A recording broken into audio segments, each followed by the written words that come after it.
Taxiatosh harbiy qismlar tashkil qilingan tadbirda qism qo'mondonligi, shaxsiy tarkib, xizmatdoshlari va Azamat Aytjanovning oila a'zolari ishtirok etdilar. Marosim qo'mondonlikning tabrik so'zi bilan boshlandi. Serjant Aytjanovning ko'p yillik fidokorona xizmati, intizomliligi va mas'uliyatliligi alohida e'tirof etildi. Uning xizmat davomidagi amaliy faoliyati va yoshlarga namuna bo'larli shaxsiy fazilatlari yuqori baholandi. Tadbirda harbiy qism matbuot xizmati tomonidan tayyorlangan video lavha namoyish etildi.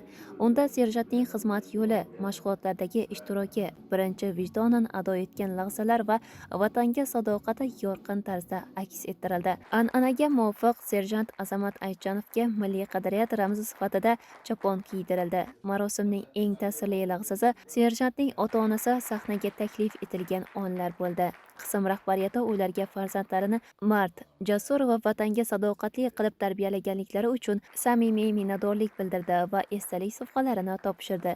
Ota-ona ham o'z navbatida harbiy qism rahbariyati va shaxsiy tarkibga farzandlariga doimiy qo'llab-quvvatlash va e'tibor ko'rsatganliklari uchun minnatdorchilik bildirib, farzandlari bilan faxrlanishini aytdilar. Kuzatuv marosimi bu faqatgina rasmiy tadbir emas, balki butun umrini vatan himoyasiga bag'ishlagan insonning fidokorona xizmatiga munosib bahodir. 3-darajali serjant Azamat Aytjanov kabi harbiylar bu armiyamiz sharafi, uning an'analari va kelajagining asosidir. Ular nafaqaga chiqsalar ham, ularning sadoqati, jasorati va tajribasi keyingi avlod harbiylariga ibrat bo'lib qolaveradi.